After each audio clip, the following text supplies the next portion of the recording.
विरुद्ध आवाज। ताई, आपण अक्कलकुवा विधानसभा मतदारसंघातून अपक्ष उमेदवारी लढण्याचा निर्णय घेतलेला आहे. काय सांगणार? एकदम तुम्ही भारतीय जनता पक्षामधून आपण प्रथम उमेदवारी केली होती, लोकसभेची उमेदवारी केली होती, आता आमदारकीची अपक्ष उमेदवारी करत आहेत. कसं वाटतंय तुम्हाला? काय नियोजन? सर्वप्रथम नंदुरबार जिल्ह्याच्या सर्व नागरिकांना दिवाळीच्या खूप खूप शुभेच्छा. मी भारतीय जनता पार्टीची कार्यकर्ता म्हणून मागील 10 वर्षापासून या जिल्ह्यामध्ये काम करत आहे. या ठिकाणी 10 वर्ष या मतदारसंघाचं खासदार म्हणूनही प्रतिनिधित्व करण्याची मला संधी मिळाली आणि मागील 10 वर्षामध्ये आपल्या लोकसभा मतदारसंघामध्ये प्रत्येक विधानसभेत ज्या ज्या काही अडीअडचणी आहेत त्या दूर करण्याच्या दृष्टीनं केंद्र सरकारच्या माध्यमातून अनेक योजना मी राबवलेल्या आहेत. आपल्या मतदारसंघात सगळ्यात मागासलेला विधानसभा मतदारसंघ हा दडगाव अक्कलकुवा असल्याने या ठिकाणी अनेक विकासाची कामं प्रामुख्यानं ज्या गावांमध्ये स्वातंत्र्यापासून तर 70 वर्षापर्यंत वीज पोचली नव्हती अशा गावपाड्यांपर्यंत वीज पोचवण्याचं काम मी केलंय. अनेक गावांपर्यंत पाड्यांपर्यंत रस्त्यांची सोय आहे. बेघरांना घरकुलं मिळवून देण्याची योजना असेल. माता भगिनी ज्या वर्षानुवर्ष चुल्यावर स्वयंपाक करतायत त्यांना उज्ज्वला योजनेमधून 2.5 लाख गॅस कनेक्शन अशा अनेक वेगवेगळ्या योजना मी आपल्या लोकसभा मतदारसंघात राबवत असताना सर्वात जास्त या योजना दडगाव अक्कलकुव्यात राबवल्या. कारण मागील अनेक वर्षांपासून या मतदारसंघामध्ये विकासाची कामच झालेली नव्हती.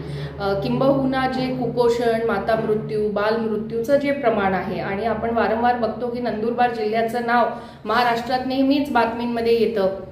एखादी माता असेल तिला झोळीमध्ये टाकून हॉस्पिटलपर्यंत घेऊन गेलं जातं किंवा मग जे बालकं आहेत ते कुपोषणाने वारले अशा प्रकारच्या बातम्या या मागच्या काळात खूप यायच्या आणि म्हणून हा प्रश्न दूर झाला पाहिजे या दृष्टीनं मी एक आराखडा आपल्या जिल्ह्याचा तयार केला आणि त्यामध्ये प्रामुख्यानं दडगाव अक्कलकुवा विधानसभा मतदारसंघावर फोकस करत या ठिकाणी कुपोषण, माता मृत्यू, बाल मृत्यू असे प्रश्न जे आहे हे सुटले पाहिजे या दृष्टीनं आम्ही अत्यंत नियोजनबद्ध पद्धतीनं कामाला सुरुवात केली. अनेक ठिकाणी PHC चं बांधकाम केले, अनेक ठिकाणी आम्ही सबसेंटर सुरू केले आहे, अंगणवाडींची संख्या वाढवली, पाड्यांना मिनी अंगणवाड्या दिल्या. असे अनेक महत्त्वाचे जे प्रश्न होते ते मार्गी लावण्याचा प्रयत्न मी केलाय. एवढं करून देखील मी हे नाही क्लेम करणार की 100% विकास त्या ठिकाणी झालेला आहे. अजून खूप काम करण्याची तिथे गरज आहे आणि म्हणून हा मतदारसंघ आपण भारतीय जनता पार्टीला सोडावा अशी मागणी आमची पहिल्या दिवसापासून होती, जेणेकरून तिथे अनेक विकासाची कामं आम्हाला करता येतील. एकीकडे ज्या वेळेला आम्ही ही मागणी केली तर दुसरीकडे नंदुरबार विधानसभा मतदारसंघ जो भारतीय जनता पार्टीला सुटलेला आहे या ठिकाणी शिवसेना शिंदे गट हे पूर्णपणे काँग्रेसच्या उमेदवाराच्या मागे उभं राहून या ठिकाणी काँग्रेसच्या उमेदवाराचा खुलेआम प्रचार काँग्रेसचे कार्यकर्ते कमी दिसतात आणि शिवसेना शिंदे गटाचेच कार्यकर्ते काँग्रेस उमेदवाराबरोबर आज फिरत आहे आणि अशाच प्रकारे शिवसेना शिंदे गट नंदुरबारमधला यांनी लोकसभेमध्ये देखील काँग्रेसच्या उमेदवारासाठी जाहीरपणे प्रचारात सहभागी झाले. इथले जे शिवसेना शिंदे गटाचे नेते आहेत यांनी तर त्यांच्या स्वतःच्या ग्राउंडवर काँग्रेसच्या नेत्यांच्या सभेचं आयोजन असेल किंवा आयोजनाची पूर्ण जबाबदारी काँग्रेसच्या उमेदवाराच्या प्रचाराची ही शिवसेना शिंदे गटाच्या इथल्या स्थानिक नेत्यांनी केली. आजही जसं लोकसभेला त्यांनी भारतीय जनता पार्टीच्या विरोधात जी भूमिका घेतली तसं आजही नंदुरबारमध्ये ते भारतीय जनता पार्टीच्या उमेदवाराच्या विरोधामध्ये काम करताना दिसत आहे.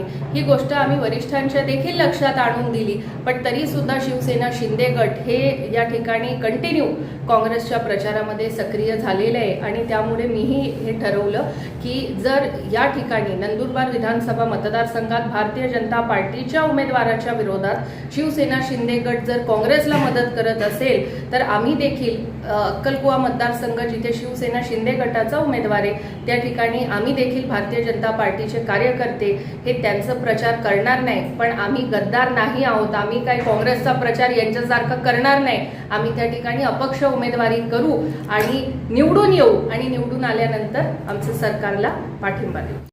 गाव पाड्यापर्यंत विकासाच्या योजना या मी पोचवलेल्या आहे आणि त्यामुळे मला विश्वास आहे की मी केलेल्या कामामुळे लोक त्या ठिकाणी मला निवडून देतील.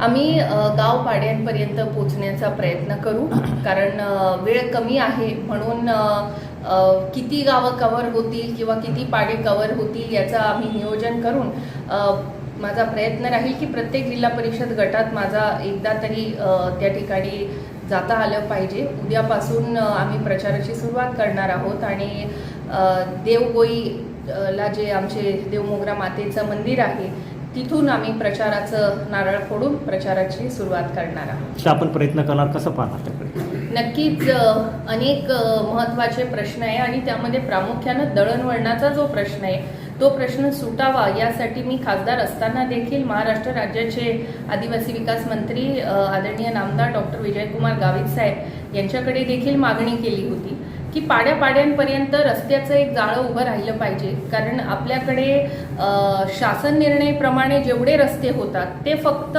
एकतर जिल्हा परिषदचे रस्ते असतात, विलेज रोड असतात, जिल्हा मार्ग असतात किंवा हायवे असतात, स्टेट हायवे किंवा नॅशनल हायवे. पण पाड्याला जोडण्यासाठी अशी कुठलीही योजना महाराष्ट्रामध्ये नव्हती. गावित साहेबांनी आता भगवान बिरसा मुंडा पाडेजोड रस्ता योजना आणल्यामुळे प्रत्येक पाड्यापर्यंत आता रस्ते होणार आणि रस्ते झाले की आपोआप त्या ठिकाणी विकास पोचेल असा माझा विश्वास आहे.